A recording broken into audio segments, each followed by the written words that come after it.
అంగీకరించుట. చాలాసార్లు మనుషులు తమను గురించి తాము ఆలోచించుకుంటున్నప్పుడు నిరాశకరమైన ఆలోచనలు కలుగుతూ ఉంటాయి.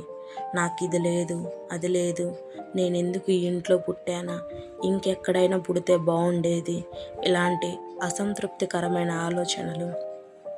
వీటన్నిటికీ కారణం ఏంటంటే తాము ఉన్న స్థితిని అంగీకరించలేకపోవడం, లేక అది వాళ్ళకి నచ్చకపోవడం. ఒక వ్యక్తి తాను ఉన్న స్థితిని అంగీకరించకపోవడం అనగా తాను కలిగి ఉన్న స్థితి నచ్చకపోవడం అనేది చాలా ప్రమాదకరమైన అంశం. ఎంత ప్రమాదకరమైనది అంటే ఒక వ్యక్తి శరీరంలో క్యాన్సర్ సెల్స్ ఎంత ప్రమాదకర స్థితిలో విస్తరించే విధంగా ఉంటాయో, అదే రీతిలో ఒక వ్యక్తి తాను ఉన్న స్థితిని అంగీకరించలేకపోవడం, శరీరంలో ఆ క్యాన్సర్ సెల్స్ స్ప్రెడ్ అయితే ఆ వ్యక్తి శరీరరీత్యా తన జీవితమును నష్టపోతాడు. కానీ తాను ఉన్న స్థితి అంగీకరించిన వ్యక్తి శరీరమందు జీవించి ఉన్నప్పటికీ కూడా అతను పూర్తిగా తన జీవితమును, ఆత్మను నష్టపరుచుకుంటాడు, నాశనం చేసుకుంటాడు.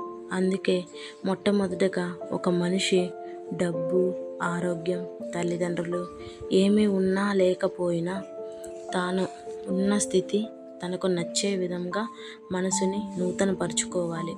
కొంతమంది తాము ఉన్న స్థితి నచ్చక ఆత్మహత్య ప్రేరణలోకి వెళ్ళి ఆత్మహత్యలు చేసుకుంటూ ఉంటారు. హత్య చేయడం ఎంత పాపమో క్రైస్తవ విశ్వాస జీవితంలో ఆత్మహత్య చేసుకోవడం కూడా అంతే పాపం. నీ జీవితం నీకు నచ్చనంత మాత్రమున ఆత్మహత్య చేసుకోవడం పరిష్కారం కాదు.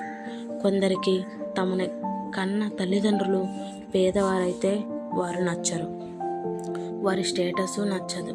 ఇది న్యాయమేనా?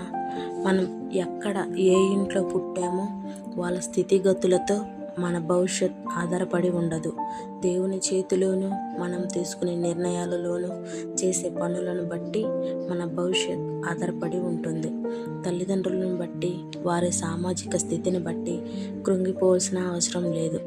అలా కృంగిపోవాల్సి వస్తే ఈ భూమి మీద ఉన్న సమస్త జనాంగము ప్రజలు యేసుక్రీస్తుని ఈ రోజున ఆరాధించడానికి, ఆయన నామమును అంగీకరించడానికి, ఆయన నామం ఘనమైనదని ఒప్పుకోవడానికి అవకాశం ఉండేది కాదు. నీవు పుట్టిన ఇల్లు, నిన్ను కన్న తల్లిదండ్రులు నీకు నచ్చకపోతే యేసు ప్రభువు కూడా ఆయన తల్లిదండ్రులు అంతకంటే ఎక్కువగా నచ్చకూడదు. ఎందుకనగా ఆయన కనిన తల్లిదండ్రులు జనాభా లెక్కల కోసం బెత్లెహేము ప్రాంతానికి వెళ్ళినప్పుడు వాళ్ళకి కనీసం ఉండడానికి కూడా ఎవరు ఆశ్రయం ఇవ్వలేదు. సత్రంలో కూడా స్థలము లేదు.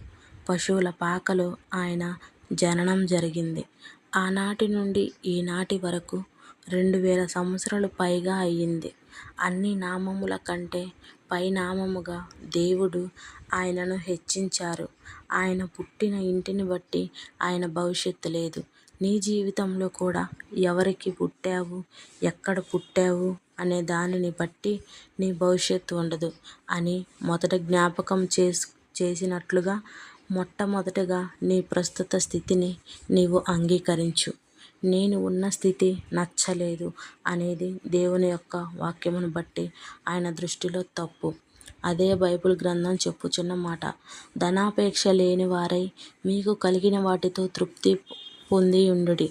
నిన్ను ఏమాత్రమును విడువను, నిన్ను ఎన్నడను ఎడబాయను అని ఆయనే చెప్పాను గదా. కాబట్టి ప్రభువు నాకు సహాయుడు, నేను భయపడను, నరమాత్రుడు నాకేమి చేయగలడు అని మంచి ధైర్యంతో చెప్పగలవారమై ఉన్నాము. మీకు కలిగిన వాటితో తృప్తి పొంది ఉండుడి. నిన్ను ఏమాత్రమును విడువను, నిన్నెన్నడూ ఎడబాయను అని ఆయనే చెప్పాను గదా.